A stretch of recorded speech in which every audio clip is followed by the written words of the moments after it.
Hello everyone, dear friends. One of the subscribers sent me wireless Sony headphones for repair. A model with active noise cancellation, bought for 16,000 rubles. The story with them is this. The headphones were bought on a marketplace with delivery from China, but they arrived faulty, did not turn on. The owner issued a return and sent them back.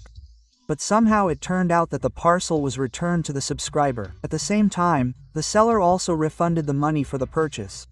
As a result, there are non-working headphones that were practically free. Well, the subscriber decided that it would probably be a good idea to restore them. At the same time, he tried to replace the battery himself, but this did not help. At the moment, the headphones do not respond to pressing the power button. When connecting a known good power cable, the red indicator lights up. There is a current consumption from the charger. It is about 100 milliamperes. It looks like the headphones are charging, but we will not wait for them to fully charge, so as not to waste time. Let's disassemble and check the battery condition.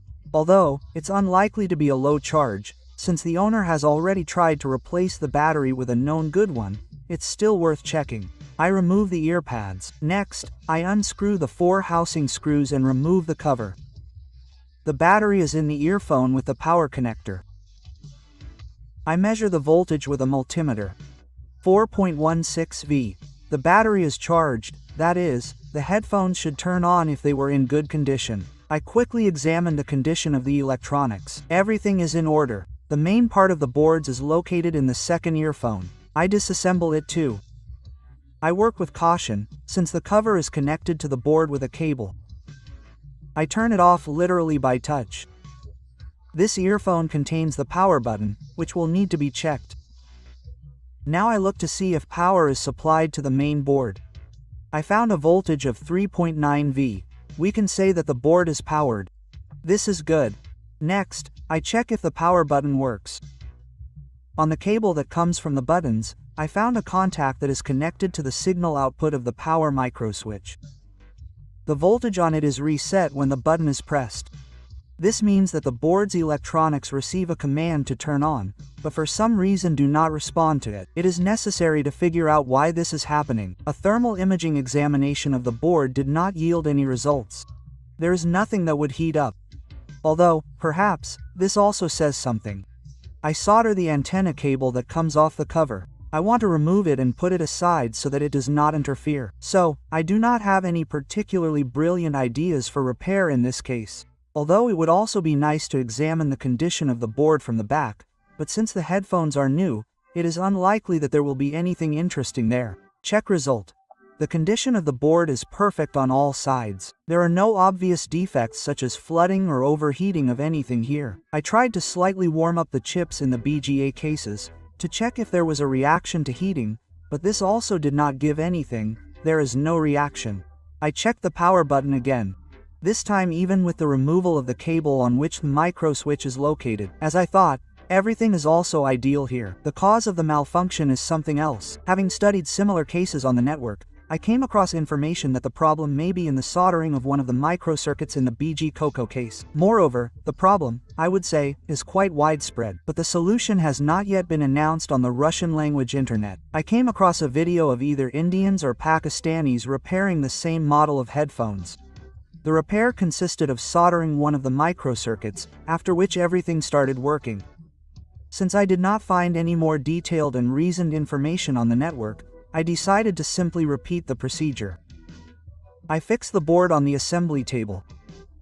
This way it will be convenient to work with and hot air streams from the hairdryer will not get on the plastic parts of the headphone case. By the way, before soldering, you need to disconnect the battery so as not to accidentally short-circuit anything. I apply a little flux to the microcircuit and warm it up with a hairdryer until the solder balls underneath it melt.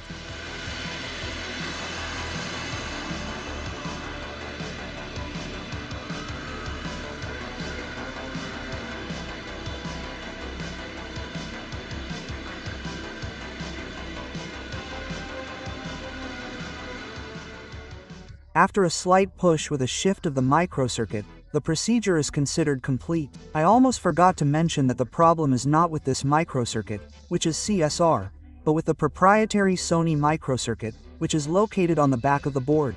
After soldering it, the headphones started working, started turning on, being detected and outputting sound.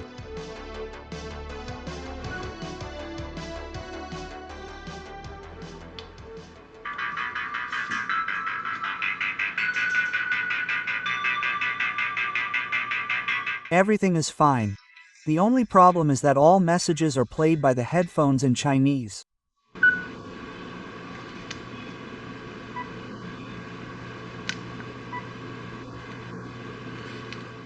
Otherwise, all functions work without complaints.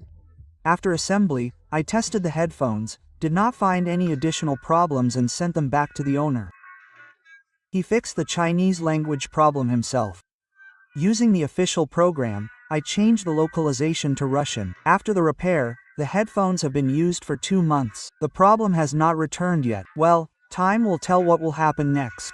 Write your thoughts on how long they will work. It will be interesting to read in a couple of years.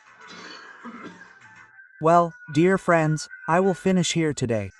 Thank you all for your attention and see you in other repairs. Until next time.